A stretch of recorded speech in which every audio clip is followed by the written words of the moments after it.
তাহলে এক কাজ করো, করোনা যে তখন এই ম্যাথটা করো তো, calculate the RMS velocity of hydrogen at room temperature. RMS ভ্যালোসিটির ইকুয়েশনটা কি?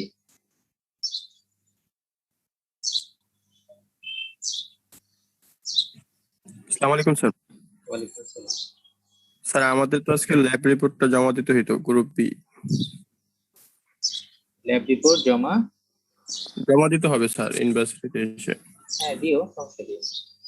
আজকে তো ক্লাসটা করতে পারবো না স্যার। কেন? স্যার এখন তো যে জমা দিতে যেতে হবে, বের হবো আর কি স্যার। ক্লাসটা শেষ করে বের হও।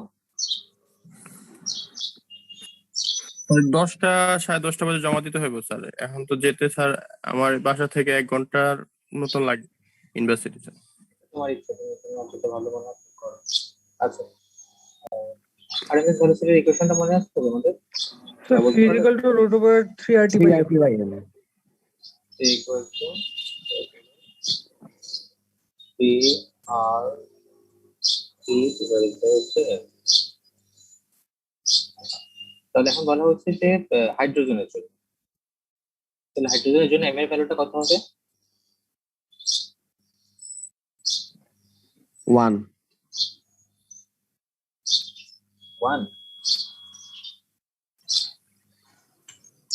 Sir 2 হবে sir।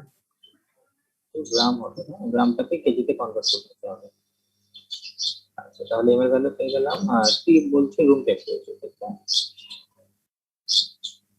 তাহলে তুমি যদি কেলভিনে কনভার্ট করে নাও তাহলে হচ্ছে 300। দেখো তো এর ভ্যালুটা কত আছে।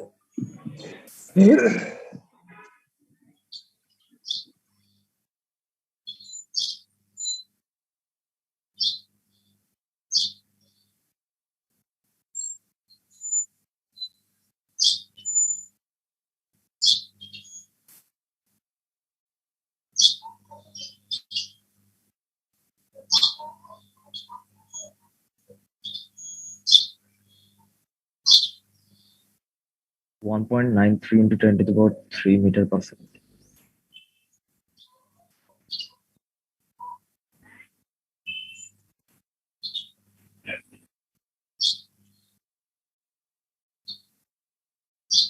আর কারো এসেছে?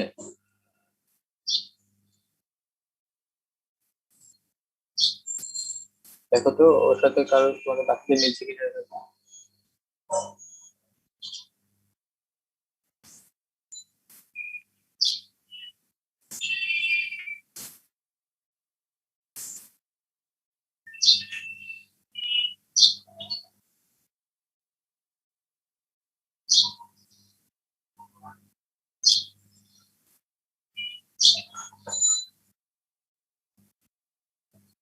এত সময় লাগার তো কথা না, ছোট ম্যাথ করার জন্য। ঠিক আছে, এটাই আসছে। এটাই আসছে। তাহলে আমরা যদি দেখি যে একটা হাইড্রোজেন অ্যাটম রুম টেম্পারেচার, কারণ আমরা এখন যে টেম্পারেচারে আছি সেখানে তার ভ্যালোসিটি বা আরএমএস ভ্যালোসিটি, যেটা হচ্ছে one kind of average velocity, সেটা হচ্ছে প্রায় 1930 মিটার পার সেকেন্ড। এখন আমরা যদি একটু দেখি যে আসলে ভ্যালোসিটিটা কত বড়, তার ইম্প্যাক্ট কেমন, তাহলে সেটাকে আমরা হাই স্পিড কিছুর সাথে কম্পেয়ার করতে পারি। যেমন ধরো একটা হাই স্পিড বুলেট, আপনার আইডিয়া আছে এটা বুলেটের ভেলোসিটি কিরকম হতে পারে?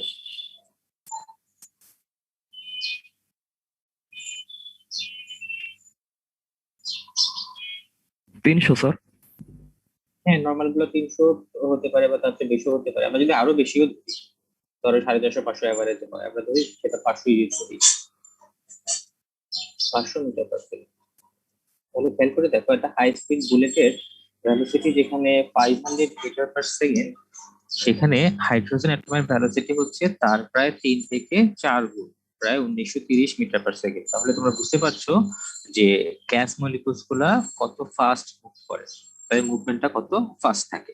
ওকে, এটা জাস্ট দেখানোর জন্য আমি তোমাদেরকে ম্যাথটা দিয়েছি। এখন আমরা যদি সারফেস অফ দ্য সানে চলে যাই, সানের সারফেসে টেম্পারেচার প্রায় কত হতে পারে এভারেজ টেম্পারেচার? ভিতরে না, জাস্ট সারফেসই ধরি যদি আমি। 57,000 ডিগ্রি সেলসিয়াস। 57,000। আচ্ছা আমাদের 60,000 লিখি। এটা কি ভিতরে না সারফেসে? বললা যে স্যার সারফেসে 57,000 না 5,700? 57,000 স্যার মনে হয়। আমি যত জানতাম 6,000 ডিগ্রি সেলসিয়াস। যাই হোক, তাহলে এখন খেয়াল করে দেখো, এই যে সূর্যে যে নিউক্লিয়ার রিয়াকশন হচ্ছে, সেই নিউক্লিয়ার রিয়াকশন মেইনলি হাইড্রোজেন থাকছে, তাই না? হাইড্রোজেন আর হিলিয়াম। তো এইখানে যে হাইড্রোজেন গুলো থাকবে রুম টেম্পারেচারে, মানে 300 কেলভিনে যদি তাদের আরএমএস ভেলোসিটি হয় প্রায় 2000 মিটার পার সেকেন্ড, তাহলে তোমরা আইডিয়া করতে পারছো যে 6,000 ডিগ্রি সেলসিয়াস বা 57,000 ডিগ্রি সেলসিয়াস টেম্পারেচারে তাদের অবস্থাটা কি হবে বা কত হাই ভেলোসিটি তারা ক্রিয়েট করবে। এখন আমার কষ্ট মানে কোশ্চেন হচ্ছে যে তারা যদি এত হাই স্পিডে মুভ করে, তাহলে আসলে আমরা কেন তাদেরকে ফিল করতে পারি না?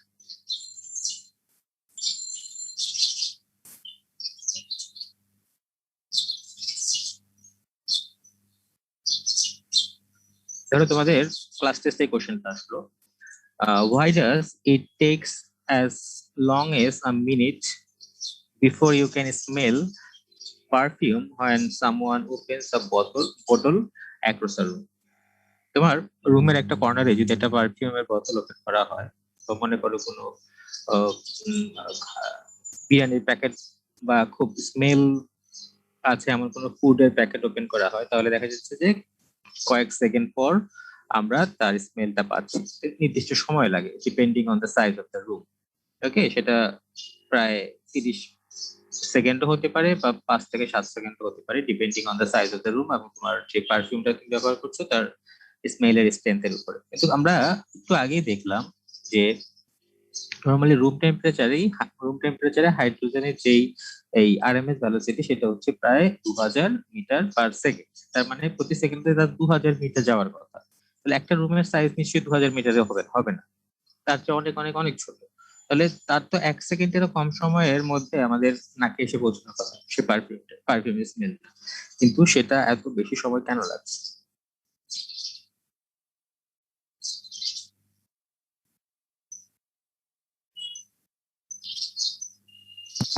স্যার এটা হইতে পারে রুমের মধ্যে ওই পারফিউমের মলিকুল ছাড়া আমাদের যে নর্মাল এয়ারে আরো অনেক ধরনের মলিকুল থাকে, গ্যাসিয়াস মলিকুল, সেগুলো কলিউশন হচ্ছে, যেটার ফলে এটা ডিরেক্টলি আসতে পারতেছে না, যেটা আমাদের 1.9 × 10⁻³ ভ্যালোসিটি আসছিল, ওই ভ্যালোসিটিতে আসতে পারতেছে না। কলিউশনের ফলে ওটা আবার দেখা যাচ্ছে অন্যদিকে মুভ করতেছে।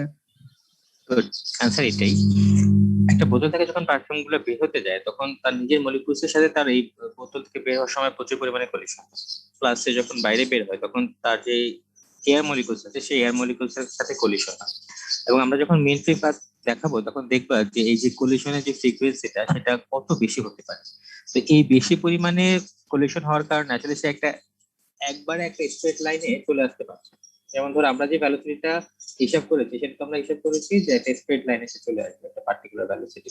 বাট প্র্যাকটিক্যালি যেটা হয় সে এত বেশি পরিমাণে কলিশন করে যে তার পথ কোথায় যাচ্ছে সেটা আনপ্রেডিক্টেবল। তো এই কলিশন করে তারপরে এখানে আসতে তার এত বেশি সময় লেগে যাচ্ছে, যদিও তার ভ্যালোসিটিটা অনেক হাই।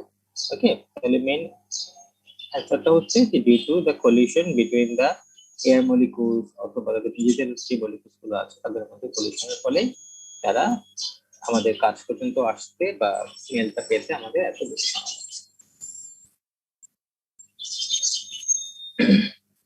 আচ্ছা, এখানে আরো দুইটা ম্যাথ দেওয়া আছে আরএমএস ভেলোসিটির উপরই, এই দুইটা তোমরা বাসায় করে নিও। যেমন এখানে বলা আছে যে at what temperature will oxygen molecules have same RMS velocity as that of hydrogen molecules at, মানে হাইড্রোজেন মলিকুলস এর -1 ডিগ্রি সেলসিয়াস তাপমাত্রা যে আরএমএস ভেলোসিটি আছে, অক্সিজেন মলিকুলস এর সেই আরএমএস ভেলোসিটি পেতে কত ডিগ্রি সেলসিয়াস তাপমাত্রা লাগবে।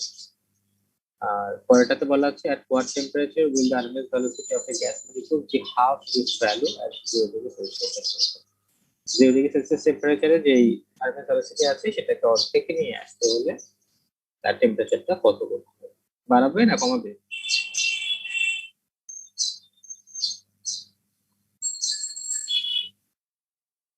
আরএমএস আরএমএস ভেলোসিটি কমাতে হলে টেম্পারেচারকে বাড়াতে হবে না কমাতে হবে?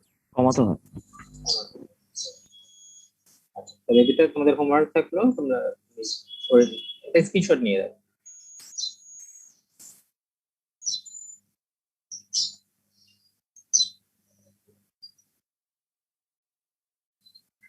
ডিগ্রিস অফ ফ্রিডম করানো হয়ে গিয়েছিল আমার কিছু মনে আছে। তো আজকে আমরা যেটা করবো সেটা হচ্ছে গিয়ে তোমার mean paper. Hello sir. Hello sir. হ্যাঁ বলো। স্যার আগের গুলো হয় নাই, মানে বলো হয় নাই। Sir law of equipartition of energy এখান থেকে হবে আজকে। ও মানে তোমাদেরকে এই কোশ্চেনগুলো দেখাইনি আমি? না স্যার, জাস্ট না স্যার দেখেন না। ফ্রিডমের ফার্স্ট স্টেপটা দেখাইছিলেন। কোনটা, মনোঅ্যাটমিক?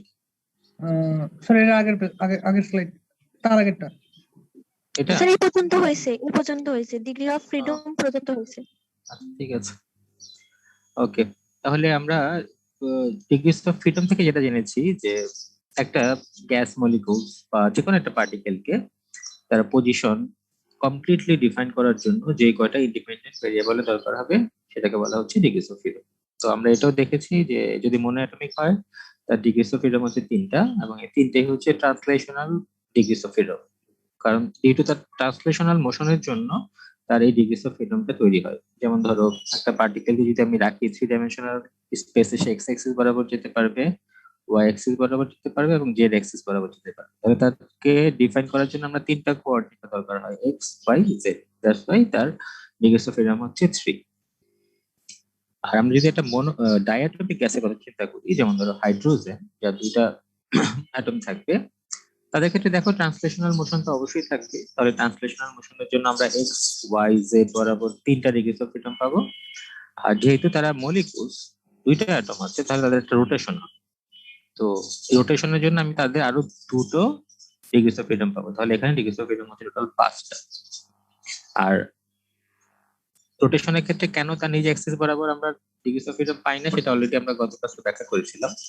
তো সেক্ষেত্রে আমরা শুধুমাত্র 2টা পাবো তার রোটেশনের জন্য আর 3টা পাবো হচ্ছে তার ট্রান্সলেশনের জন্য। তাহলে মোট হচ্ছে 5টা।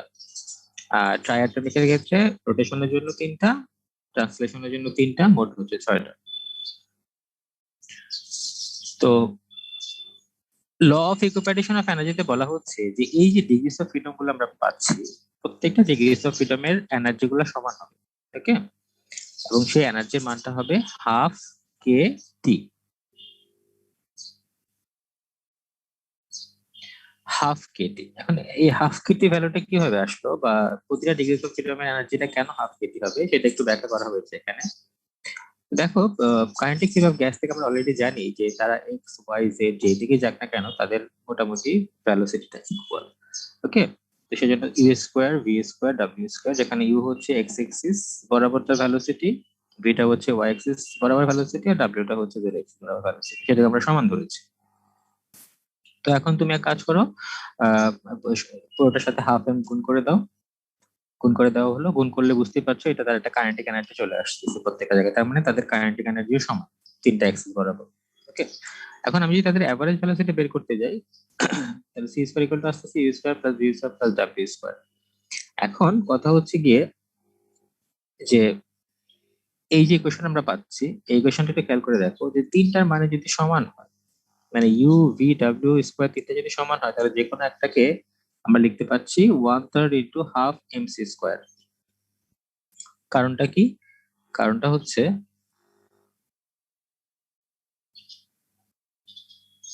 কি দেখো, তোমার সি স্কয়ার ইকুয়াল টু যদি U square plus V square plus W square হয়, তাহলে 3টার মানে যদি সমান হয় তাহলে 3টাকে আমি লিখতে পারি ইকুয়াল, তাহলে এটাকে আমি 3 ইউ স্কয়ার লিখতে পারি। তাহলে এখান থেকে ইউ স্কয়ারের মান কত হবে? 1/3 সি স্কয়ার।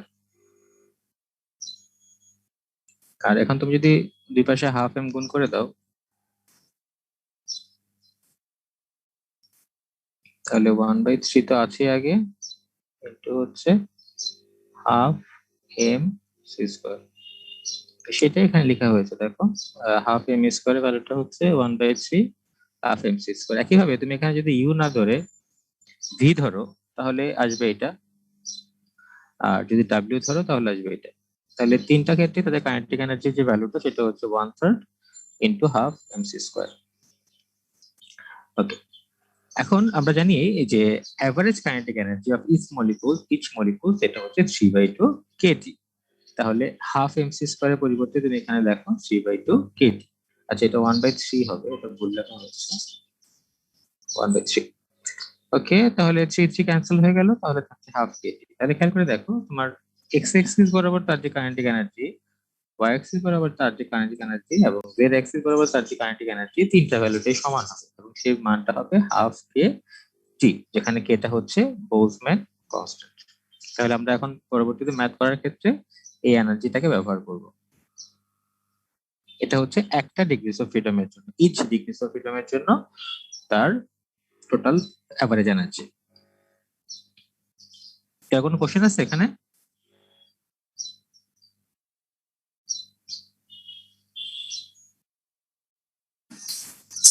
না স্যার। কথাটা তো বললো মাঝে মাঝে, না হলে আমি বুঝতে পারি না যে তোমরা আসতো না চলে গেছে বা লাইন চলে গেছে কিনা।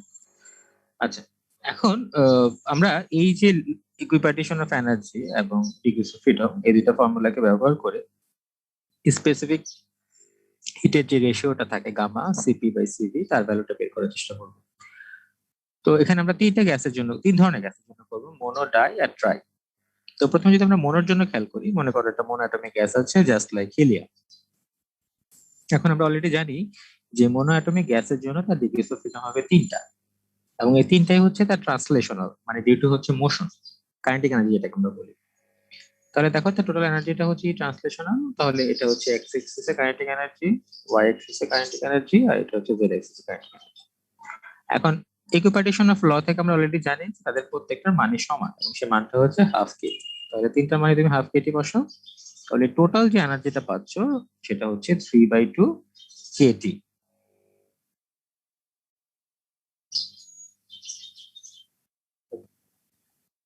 এখন এটা ছিল একটা মলিকিউলসের জন্য এনার্জি, ওকে, কিন্তু আমার তো এখানে n নাম্বার অফ মলিকিউলস থাকতে পারে, তাহলে তাদের টোটাল এনার্জি কত হবে? তাহলে সেটাকে আমরা ইউ দিয়ে রিপ্রেজেন্ট করছি। তাহলে আমরা একটার জন্য পেয়েছিলাম 3/2 কে, তাহলে এখানে যদি n নাম্বার অফ অ্যাটম হয়, যেটাকে আমরা অ্যাভোগাড্রো নাম্বার বলছি, তাহলে n দিয়ে আমি মাল্টিপ্লাই করলে তাদের টোটাল এনার্জিটা বের হয়ে যাবে। আচ্ছা, তোমরা জানো যে n কে এটাকে বলা হয় গ্যাস কনস্ট্যান্ট r, তাহলে n কে পরিবর্তে আমি লিখলাম r, 3/2 তে আগে ছিল আর এখানে t বসালাম।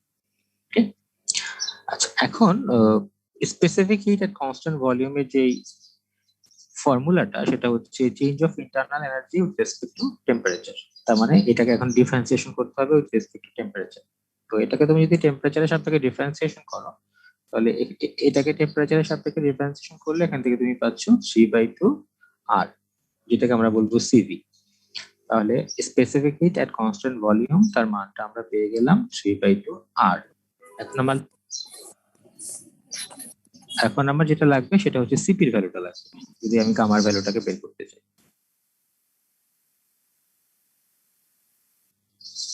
CP minus CV equal to R, সেখানে সিভি এর ভ্যালুটা বসাও, বসালে সিপি এর ভ্যালুটা আমরা পাচ্ছি 5/2 আর।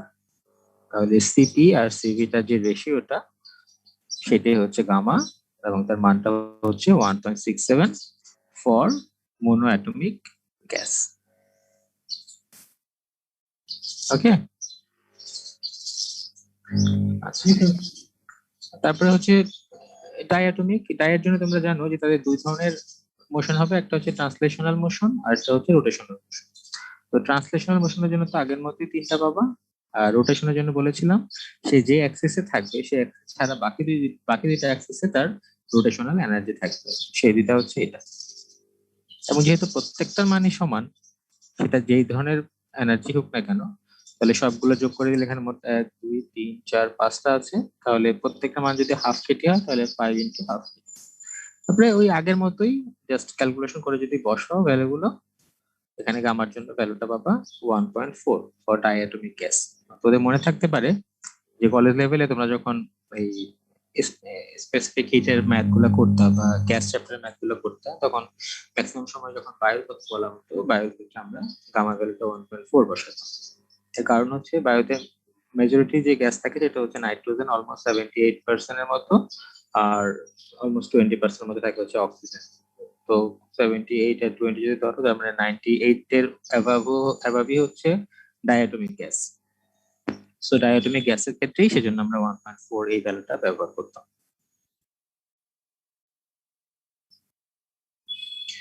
আচ্ছা, ট্রাইঅ্যাটমিকের জন্য কত হবে সেটা তোমরা বের করে নিও নিজেরাই, পারবো। আই এর ভ্যালু 6 ধরে।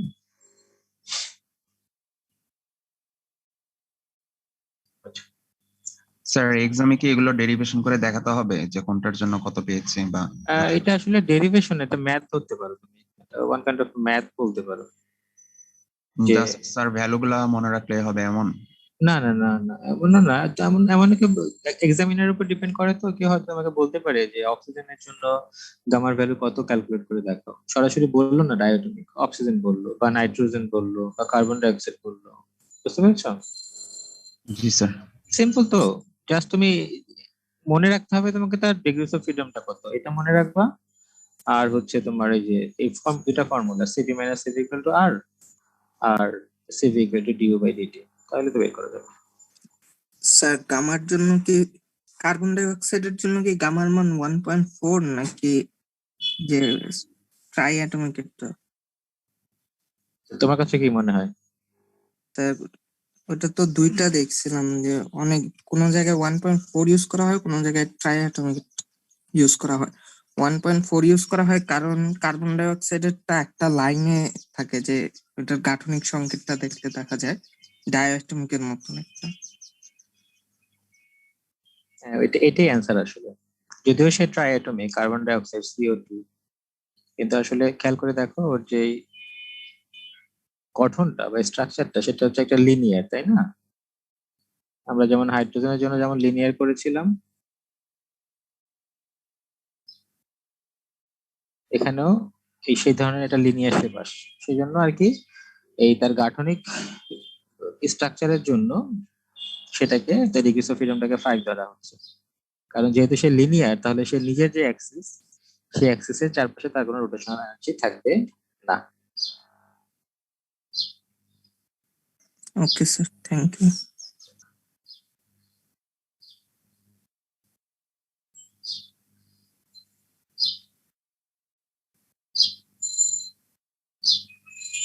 Okay. আমাদের আজকে নেক্সট টপিকটা হচ্ছে মিন ফ্রি পাথ। তোমরা অলরেডি জেনে গেছো যে গ্যাস মলিকিউলস গুলোর মুভমেন্টটা কেমন হয় ভিতরে, এবং অলরেডি এটা তোমরা অ্যান্সারও করেছো যে ডিউ টু কলিশন তারা আসলে একটা নির্দিষ্ট স্ট্রেট লাইন বরাবর নির্দিষ্ট দূরত্ব অতিক্রম করতে অনেক সময় লাগে তাদের ভেলোসিটির তুলনায়। তার মানে তারা প্রতিনিয়ত কলিশনে যাচ্ছে। এখন এই একটা কলিশন হওয়ার জন্য তাকে যে পথটা অতিক্রম করতে হচ্ছে সেটাকে আমরা বলছি ফ্রি পাথ। কারণ দেখো এই জায়গাটার মধ্যে তার আর অন্য কারোর সাথে কোনো কলিশন হচ্ছে না। মনে করো সে 1 নম্বর পজিশন থেকে 2 নম্বর পজিশনে যাবে, তাহলে যাওয়ার জন্য তাকে একটা দূরত্ব অতিক্রম করে এখানে যেতে হচ্ছে, দেন তার সাথে কলিশন করে সে আবার অন্য একটা পথে চলে যাচ্ছে। তো এই যে মাঝখানে যে ডিস্টেন্সটা যেখানে তাদের মধ্যে কোনো কলিশন হচ্ছে না, সেটাকে বলা হচ্ছে ফ্রি পাথ। আর এরকম অসংখ্য ফ্রি পাথে তুমি যদি গণ নাও, তাহলে তার একটা মিন ফ্রি পাথ বের হবে, এবং সেই মিন ফ্রি পাথ দেখলে আমরা মোটামুটি আইডিয়া করতে পারবো যে একটা নির্দিষ্ট সময়ে সে আসলে কতটুকু দূরত্ব যেতে পারবে একটা স্ট্রেট লাইন বরাবর। তো সেই দূরত্বটাকে বলা হচ্ছে, সরি, সেই এভারেজ যে পাথটা, সেই পাথটাকে বলা হচ্ছে মিন ফ্রি পাথ। এখন এই মিন ফ্রি পাথের যেই একটা ইকুয়েশন সেটা ক্লাসে ডিরাইভ করেছিল, তো উনি ডিরাইভ করতে গিয়ে একটু ঝামেলা করেছিলেন। সেটা হচ্ছে উনি ধরে নিয়েছেন যে উনি যে পার্টিকেলটার বা গ্যাস মলিকুলস এর যে পার্টিকুলার মলিকুলসটা মেন ফ্রি পাথ বের করবেন সেটা হচ্ছে চলমান বা গতিশীল, বাকি সবগুলো হচ্ছে স্টেশনারি বা স্থির। এটা ধরে উনি ক্যালকুলেশনটা করেছেন। তাকে আমরা ওনার ক্যালকুলেশনটা দেখি, তারপর আমরা দেখবো যে এখানে ভুল ত্রুটি কি আছে বা বাস্তবের সাথে অমিলটা কোথায় আছে। তো মনে করো যে এটা হচ্ছে গ্যাস মলিকুলস, তার আমরা মিন ফ্রি পাথটা বের করবো। তো খেয়াল করে দেখো, একটা গ্যাস মলিকুল যদি এটা নির্দিষ্ট দিকে মুভ করে, তাহলে তার আশেপাশে যারা আছে তাদের সাথে তার একটা কলিশন হবে। কথা হচ্ছে যদি কলিশনটা হতে হয়, তাহলে দুইটা গ্যাস মলিকুলস এর মধ্যে ম্যাক্সিমাম কত দূরত্ব থাকতে হবে। এটা খেয়াল করে দেখো, এটা যদি একটা গ্যাস মলিকুলস হয়, মনে করো সেন্টার, তাহলে সর্বোচ্চ যদি এই জায়গাটাতে থাকে, আরেকটা গ্যাস মলিকুলস, তাহলে তারা একজন আরেকজনের টাচে থাকবে। তার চেয়ে বেশি দূরত্বে চলে গেলে কিন্তু আর তাদের মধ্যে কলিশনটা হবে না। যেমন মনে করো আরেকটু দূরত্ব যদি আমি বাড়িয়ে দিই, তাহলেই তাদের মধ্যে আর কলিশনটা হচ্ছে না। তাহলে কলিশন হওয়ার জন্য তাদের ম্যাক্সিমাম দূরত্ব হতে হবে, সেন্টার টু সেন্টার দূরত্বটা হতে হবে তাদের ব্যাসার্ধের দ্বিগুণ বা ব্যাসের সমান, তাই না? এটাকে আমরা বলতে পারি টুয়াইস আর, বা বলতে পারি ডি। তাহলে সেটা এখানে দেখানো হয়েছে যে তাদের মধ্যে যদি কলিশন হতে হয় তাহলে তার মিনিমাম যে দূরত্ব, দেখো খেয়াল করে দেখো,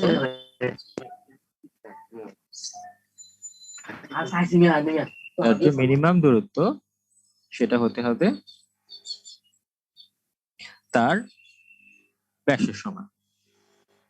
তো এই ডিটাকে ব্যাসার্ধ ধরে আমি যদি একটা এরিয়া কনসিডার করি, ইফেক্টিভ কলিশন এরিয়া যেটাকে বলা হয়, যার ব্যাসটা হচ্ছে ডি, তাহলে আমরা বলতে পারি যে এই রিজিয়নের মধ্যে যেই মলিকুলস গুলো থাকবে তাদের সাথে তার একটা কলিশন হবে, মানে হচ্ছে যেটাকে আমরা গতিশীল ধরছি বা যার জন্য আমরা মেন ফিগার বের করব। তাহলে এই যে ইফেক্টিভ কলিশন এরিয়া, সেই এরিয়ার মানটা কত? যেহেতু এটা একটা সারফেস, সার্কুলার সারফেস, তাহলে তোমরা বুঝতে পারছো তার এরিয়া হচ্ছে পাই ইনটু তার রেডিয়াস স্কয়ার। যার রেডিয়াসটা এখানে হচ্ছে ডি, তাহলে এরিয়াটা আসলো pi D square, effective collision area. তো এখন ও তো একটা নির্দিষ্ট দূরত্ব বরাবর যাচ্ছে, তাই না? তো টোটালটাকে যদি আমরা ধরি তাহলে দেখো একটা সিলিন্ডার চলে আসতেছে, এটা হচ্ছে তার ইফেক্টিভ কলিশন এরিয়া। সে এখান থেকে জার্নি শুরু করেছে, এখানে গিয়ে শেষ করেছে, তাহলে এই জায়গাটার মধ্যে তার আসলে মিন ফ্রি পাথটা কত সেটা আমরা বের করব। তো এটা আসলে একটা সিলিন্ডার হয়ে যাচ্ছে, যে সিলিন্ডারের লেন্থটাকে আমরা ধরে নিচ্ছি এল। তাহলে তার ভলিউম কত হবে? এরিয়াটা আমরা পেয়েছিলাম পাই ডি স্কয়ার, তাহলে ভলিউম কত হবে যদি তার লেন্থটা এল হয় আর এরিয়া পাই ডি স্কয়ার হয়? পাই ডি স্কয়ার। পাই ডি স্কয়ার। আচ্ছা, এখন আমরা কি করব? এই লেন্থটাকে বা দূরত্বটাকে তার ভ্যালোসিটি দিয়ে রিপ্রেজেন্ট করব। এখন মনে করো এখান থেকে এখানে আসতে তার সময়টা লেগেছে টি, আর তার যে অ্যাভারেজ ভ্যালোসিটি ছিল সেই ভ্যালোসিটিটা হচ্ছে ভি বার। তাহলে আমরা জানি যে দূরত্ব সমান সমান হচ্ছে বেগ গুণ সময়, তাহলে এল এর পরিবর্তে আমরা লিখতে পারি ভি বার টি। তাহলে ভলিউমটা আসছে by V square V bar into T. এটা হচ্ছে টোটাল সিলিন্ডারটার ভলিউম। এখন ধরে নিচ্ছি এনটা হচ্ছে মলিকুলস পার ইউনিট ভলিউম। ওকে, প্রতি একক আয়তনে তার মলিকুলস এর সংখ্যা হচ্ছে এন। তাহলে এই এত আয়তনে তার মলিকুলস এর সংখ্যা কত হবে?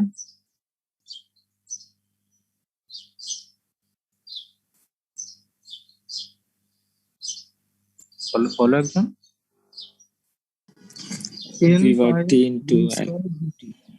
এন দিয়ে মাল্টিপ্লাই হয়ে যাবে, তাই না? এখন আমরা এও জানি যে এই যে এফেক্টিভ এরিয়াটা আছে, এফেক্টিভ এরিয়ার মধ্যে বা এই টোটাল ভলিউমের মধ্যে যে কয়টা মলিকুলস থাকবে প্রত্যেকের সাথে সে একবার করে ধাক্কা খাবে মিনিমাম যাওয়ার সময়, কারণ সবাই তার এই এই দূরত্বের চেয়ে কম দূরত্বে বা সমান দূরত্বে আছে। ওকে, তাহলে প্রত্যেকের সাথে একবার হলে ধাক্কা খাবে। তাহলে টোটাল কলিশনের সময় কত হবে? নাম্বার অফ কলিশন, তার যে কয়টা মলিকুলস ছিল নিশ্চয়ই সেই কয়টা মলিকুলস এর সমান। এটা বুঝতে পেরেছো? জি স্যার। স্যার একটু আবার বলবেন? মানে তুমি দেখো, আমরা তো প্রথমেই ধরে নিলাম যে আমরা যে ভলিউমটা এখানে ডিজাইন করলাম সেই ভলিউমটা আমরা এমন ভাবে ডিজাইন করলাম যাতে দুইটা মলিকুলস এর দূরত্বটা, ম্যাক্সিমাম দূরত্বটা ডি হয়, মানে তারা অন্তত টাচ অবস্থায় থাকবে, এর চেয়ে কমও হতে পারে। তো তার মানে হচ্ছে এই গ্যাস এখানে যেই মলিকুলসটা আছে সে যখন এখানে মুভ করবে এখান দিয়ে, তো এখানে যে আদার্স যে মলিকুলস গুলো আছে তাদের সাথে যাওয়ার সময় যেহেতু সবগুলো স্থির ধরা হয়েছে, ক্লসে ধরেছে সবগুলো স্থির, এখানে ধরো রাস্তায় বসে আছে, ও যাচ্ছে, যাওয়ার সময় সবার সাথে ধাক্কা খেলো। তো এখন যেহেতু সবার সাথে ধাক্কা খাবে, আমরা সেই হিসাব করে ডিজাইন করেছি এখানে ভলিউমটা। তাহলে এখানে যে কয়টা, যদি 10টা মলিকুলস থাকে তাহলে তাদের সাথে 10 বার ধাক্কা খাবে, যদি 50টা মলিকুলস থাকে তাহলে 50 বার ধাক্কা খাবে। নাম্বার অফ মলিকুলসটা আমার কাছে ইম্পর্টেন্ট, তাহলে সেই নাম্বার অফ মলিকুলস আমরা বের করেছিলাম এটা। তাই না? কারণ এখানে এনটা হচ্ছে number of molecules per unit volume, তাহলে তার ভলিউমটা হচ্ছে পাই ডি স্কোয়ার ভিটি, তাহলে টোটাল নাম্বার অফ মলিকুলস হবে পাই ডি স্কোয়ার ভিটি ডিভাইড ইনটু এন। তাহলে সবার সাথে যদি একবার করে ধাক্কা খায় তাহলে নাম্বার অফ কলিশন হচ্ছে পাই ডি স্কোয়ার ভি বার টি ইনটু এন পি। এখন ক্লিয়ার হইছো? জি স্যার। আচ্ছা, এখন আমরা মেইন কাজে চলে যাই, যে মেইন ফ্রি পাথটা তাহলে কত। তাহলে আমরা কি জানি মেইন ফ্রি পাথের ডেফিনেশন থেকে? আমরা জানি সে দূরত্ব ডিভাইডেড বাই হচ্ছে নাম্বার অফ কলিশন, কি পরিমাণ দূরত্ব সে ট্রাভেল করলো সেটা তো আমরা অলরেডি এল এর মানটা বের করেছি, ভি বার টি, আর নাম্বার অফ কলিশনটাও বের করলাম। তাহলে এখান থেকে আমরা দেখতে পাচ্ছি যে তার মেইন ফ্রি পাথের যেই এস্টিমেট ভ্যালুটা আসছে সেটা হচ্ছে 1 by pi D square into N V. Okay, কিন্তু এখন প্র্যাকটিক্যাল লাইফে গিয়ে আমাদের আসলে যে সমস্যাটা হচ্ছে সেটা হচ্ছে কি, আমরা ক্লসিয়াস এখানে যে অ্যাজাম্পশনটা করেছিল সেখানে উনি বলেছিলেন যে শুধুমাত্র একটা অ্যাটম গতিশীল থাকবে, বাকি অ্যাটম গুলো স্থির থাকবে, কিন্তু আসলে প্র্যাকটিক্যাল ক্ষেত্রে তো সেটা পসিবল না, কারণ সবাই হচ্ছে একটা মুভমেন্টের মধ্যে আছে। তো যখন তুমি দুইটা মুভমেন্ট বা গতিশীল বস্তুর মধ্যে ভেলোসিটি কনসিডার করবে তখন কিছু ভেলোসিটিটাকে তুমি আর অ্যাভারেজ ভেলোসিটি বলতে পারবে না, সেটাকে বলতে হবে তার রিলেটিভ ভেলোসিটি, কারণ দুইটাই গতিশীল আছে। তো রিলেটিভিটি যে ফর্মুলা সেখান থেকে আমরা সেটাকে বলতে পারবো তার রিলেটিভ ভেলোসিটি। কারণ তোমরা জানো যে দুইটা ভেহিকেলস, যেমন ধরো তোমরা যখন বাসে মুভ করো বা মোটরসাইকেলে মুভ করো, দুটা ভেহিকেল যদি সেম এক্স্যাক্টলি সেম ভেলোসিটিতে মুভ করে তাহলে কিন্তু তোমরা একজনের সাপেক্ষে আরেকজনকে স্থির মনে হবে, যেটাকে আমরা রিলেটিভ ভেলোসিটি বলছি। সো এখানে যেহেতু আসলে প্রত্যেকটা অ্যাটমে মুভমেন্টে আছে, তাহলে সেখানে তার ভেলোসিটিকে আমরা আসলে অ্যাভারেজ ভেলোসিটি বলতে পারছি না, সেই ভেলোসিটিটাকে আমাকে বলতে হবে রিলেটিভ ভেলোসিটি। সো এখানে রিলেটিভ ভেলোসিটির সাথে অ্যাভারেজ ভেলোসিটির যে সম্পর্ক সেটা হচ্ছে রিলেটিভ ভেলোসিটি সমান সমান হচ্ছে √2 ইনটু অ্যাভারেজ ভেলোসিটি ভি বার। তাহলে আমরা একটু আগে যে ফর্মুলাটা ব্যবহার করেছিলাম এখানে আমরা খেয়াল করে দেখো দুইটা জায়গাতে আমরা ভেলোসিটি বসিয়েছি, একটা হচ্ছে ডিসটেন্স যখন কভার করেছি তখন একবার ভেলোসিটি বসিয়েছি, আরেকবার হচ্ছে যখন নাম্বার অফ কলিশন কভার করেছি তখন ভেলোসিটি বসিয়েছি। এখন কথা হচ্ছে আমরা কি দুইটাই চেঞ্জ করব নাকি যে কোনো একটা চেঞ্জ করবো, এবং যদি একটা করি তাহলে কোনটা চেঞ্জ করবো?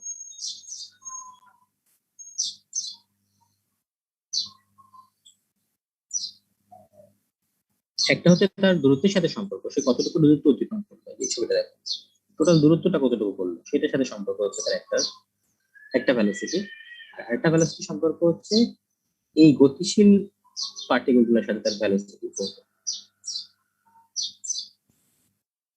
স্যার গতিশীলটা স্যার গতিশীল কোডটা চেঞ্জ করবো। হ্যাঁ, যেটা আমরা আসলে কলিশনটার জন্য আমরা যেটা বের করেছিলাম সেটা আমরা চেঞ্জ করব। আর এভারেজ ভেলোসিটি আমরা যখন টোটাল দূরত্বটা অতিক্রম করব তখন তাকে আমাকে এভারেজ ভেলোসিটি কনসিডার করতে হবে, কারণ দূরত্ব অতিক্রম করার ক্ষেত্রে তার আমরা তাদের রিলেটিভ ভেলোসিটিটা কাউন্ট করছি। যখন কলিশন হচ্ছে, কলিশন হওয়ার ক্ষেত্রে আমরা তার রিলেটিভ ভেলোসিটিটা কাউন্ট করছি। তো আমরা এখানে যেটা করব, এখানে ভি বারই থাকবে, আর এইখানে এই ভি বারের পরিবর্তে এখানে আমরা বসাবো রুট ভি রিলেটিভ, এটা কতটা, যেটা ভ্যালুটা হচ্ছে √2 ভি। তাহলে বুঝতে পারছো এটা √2 অতিরিক্ত চলে আসছে, তাহলে এটাই হচ্ছে আসলে কারেক্টেড ভ্যালু, এটা হচ্ছে 1/√2 √2 টার্মটা কেন আসলে পরীক্ষা আসতে পারে, বিশেষ করে আমাদের ক্লাস টেস্ট গুলো যে ধরনের পরীক্ষা হয়, বেসিক কোশ্চেন, যে আসলে এখানে √2 কেন আসলো, বা এইভাবে বলতে পারে যে ক্লসিয়াসের যে ফর্মুলাটা সেটা আসলে প্র্যাকটিক্যালি সেটা ভ্যালিড না কেন। ওকে, অ্যান্সার সেটা হচ্ছে তাদের রিলেটিভ ভেলোসিটিটাকে কাউন্ট করা হয়নি, সেজন্য সেটা আসলে ভ্যালিড না। ওকে, তাহলে আমরা একটা ছোট ম্যাথ করি, তাহলে আমরা মোটামুটি বুঝতে পারবো যে আসলে কতটুকু ক্লিয়ার হচ্ছে বিষয়টা। তো এখানে যে ম্যাথটা দেওয়া আছে একটু খেয়াল করো, নিচে নিচে ওটা দুটো জিনিস বের করতে হবে, একটা হচ্ছে মিন ফ্রি পাথ, হচ্ছে ল্যাম্বডা, এই ইকুয়েশনটা ব্যবহার করবো আমরা, আর একটা হচ্ছে frequency of collision. Frequency of collision মানে বুঝতে পারছো প্রতি সেকেন্ডে সে কতটা ধাক্কা দিচ্ছে। কার জন্য বের করবো আমরা? অক্সিজেন মলিকিউলস এর জন্য বের করবো। তার টেম্পারেচারটা হচ্ছে 300 কেলভিন, আর কি দেয়া আছে প্রেসারটা হচ্ছে 1 atmosphere। assume that the molecular diameter that is small d যেটা এটা হচ্ছে 290 pm picometer তবে এটাকে তোমরা 10 to the power 12 মিটার নিয়ে আসবে আর অক্সিজেন মলিকিউলসের যে এভারেজ স্পিডটাকে দেওয়া আছে 450 করতে পারবে না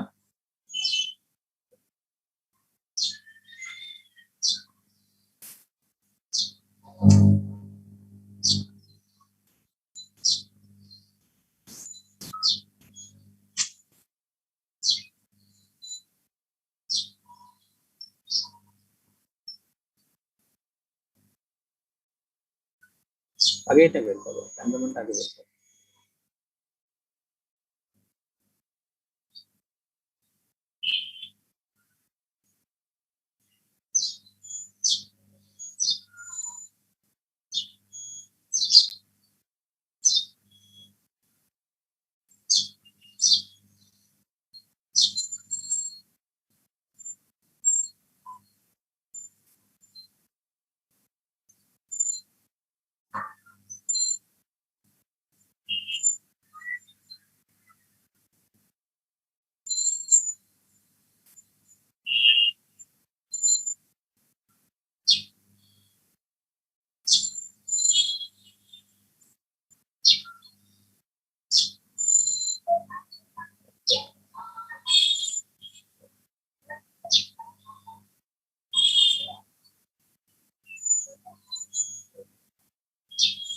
হ্যালো আছো তোমরা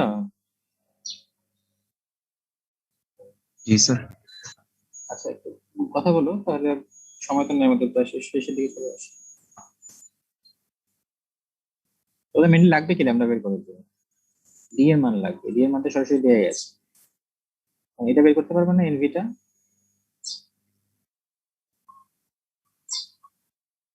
এনটা কি ছিল বলো তো একটু আমাকে একক আয়তনের মূল সংখ্যা অনুসংখ্যা। ভলিউম তাই না তাহলে তোমাকে মেনলি এন বাই ভিটা বের করতে হবে এন এর জায়গায় তো খেয়াল করে দেখো ভি এর সাথে টেম্পারেচার আর প্রেসারের কোনো সম্পর্ক আছে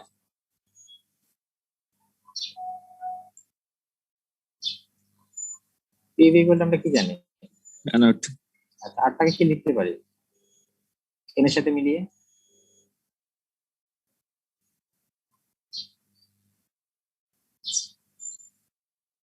ডিগ্রি সেপারেশন যখন করলাম তখন ব্যবহার করেছিলাম না আর ইকুয়াল টু এন কে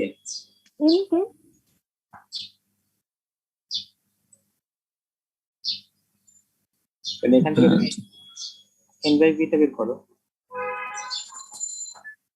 কত আসে C by two R N by ভিটাই তো হচ্ছে n তাহলে এন এর মান তুমি পাচ্ছ পি বাই কেটি পি এর মান দেওয়া আছে আর পি এর মান দেওয়া আছে একটা কাজ করো পি এর মানটা অ্যাটমসফিয়ারে দেওয়া আছে হ্যাঁ তুমি যদি কেলভিনের সাথে কম্পেয়ার করো তাহলে এটাকে প্যাসকেলে নিতে হবে 1.01 ইনটু 10⁵ নিয়ে যাবো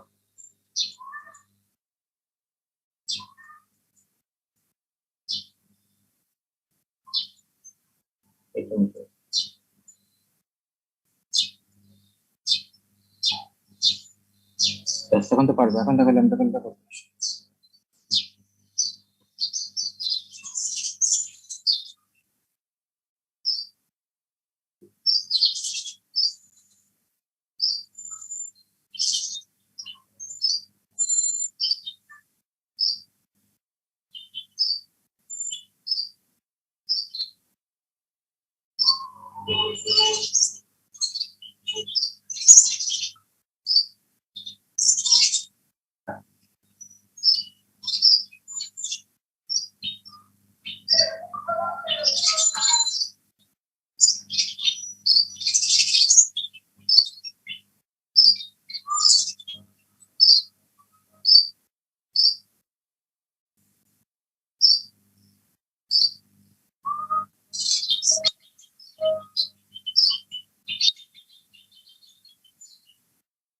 কারো কিছু আসেনি এখনো?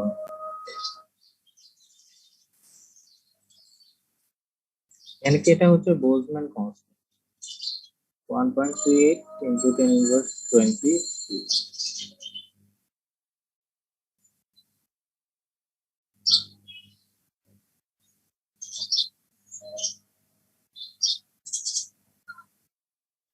Sir 1.09 into 10 to the power minus 7 metre আসছে mean free path 1.09 into 10 to the power minus 7 এটা না। দেখো তো বাকি কারোর সাথে মিলছে কিনা ওরা চেষ্টা।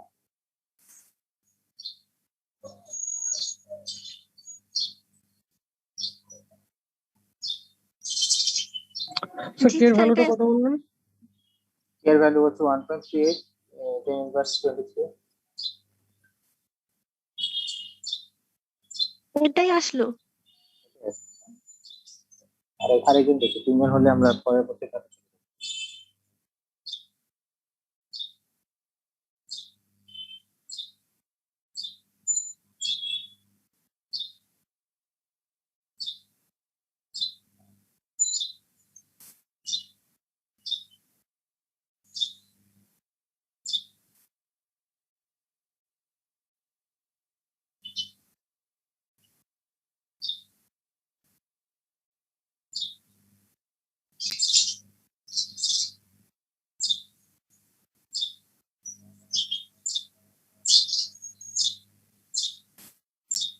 কি আর আসছে কারো? কতক্ষণ বসে থাকবো?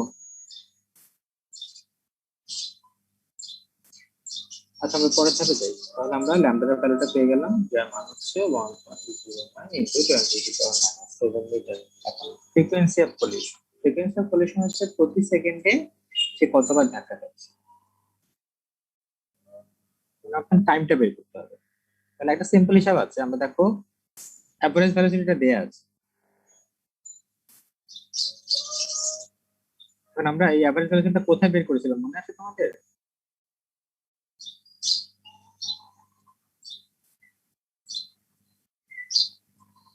তো এখানে এলটাই তো হচ্ছে আমাদের এখন মিন ফ্রি পাথ ল্যামডা।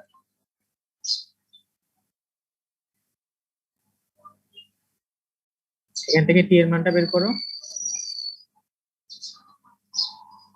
তারপরে সেই মানটা এখানে বসো।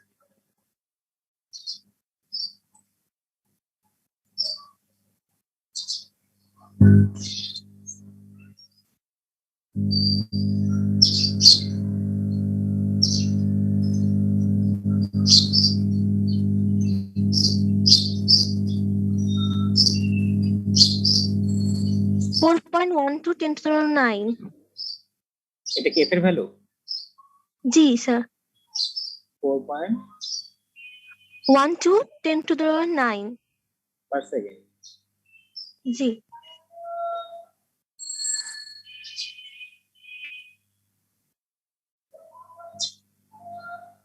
দেখো তো আর কারো আসছে কিনা এটা।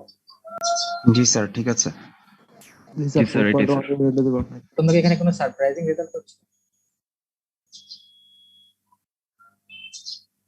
এই জায়গাটা পেয়েছো?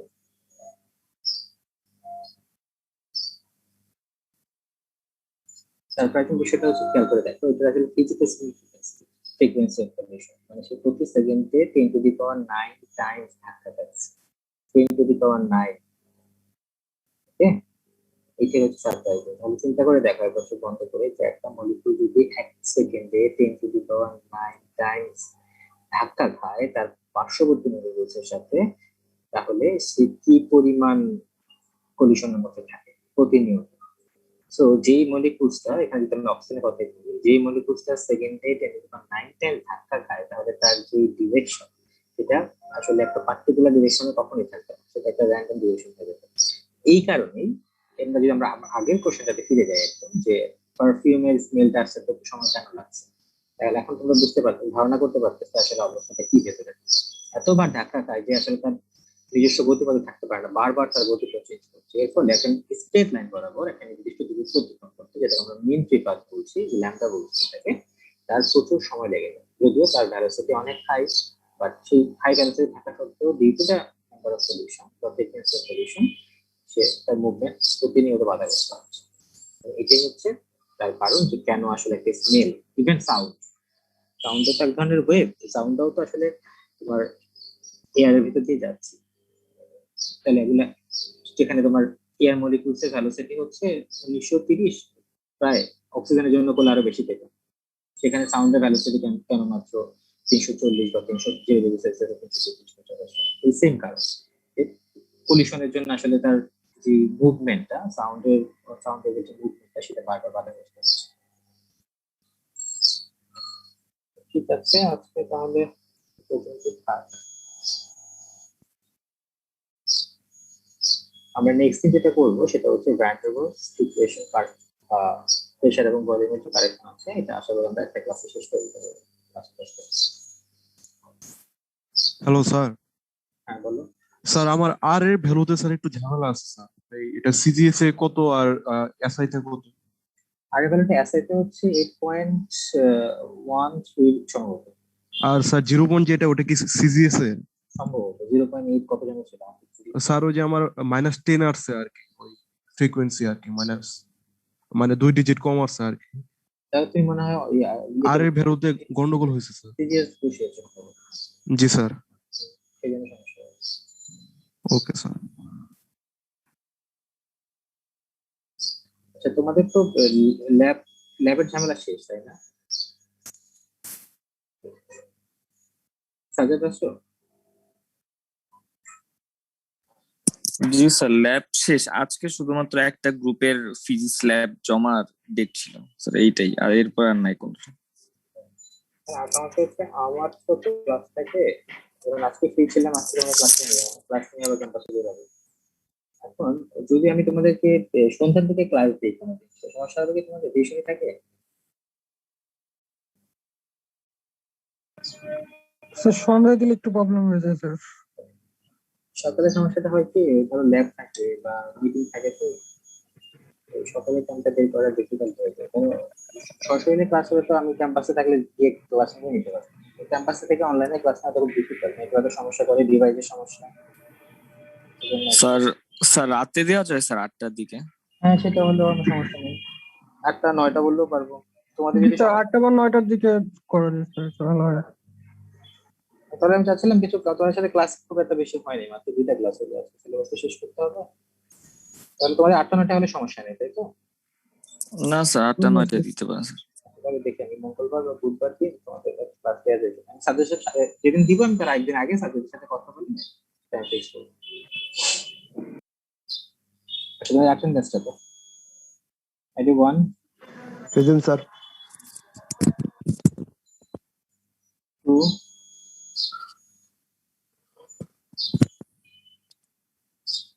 3 4 5 6 present sir. 7 present sir. 8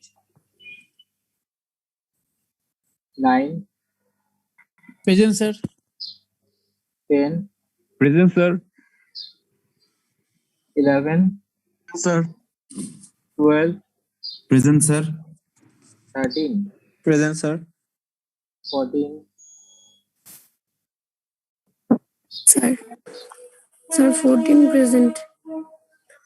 sir ID 5। 95 কে আল হাসনাত। জি স্যার। কোথায় ছিল?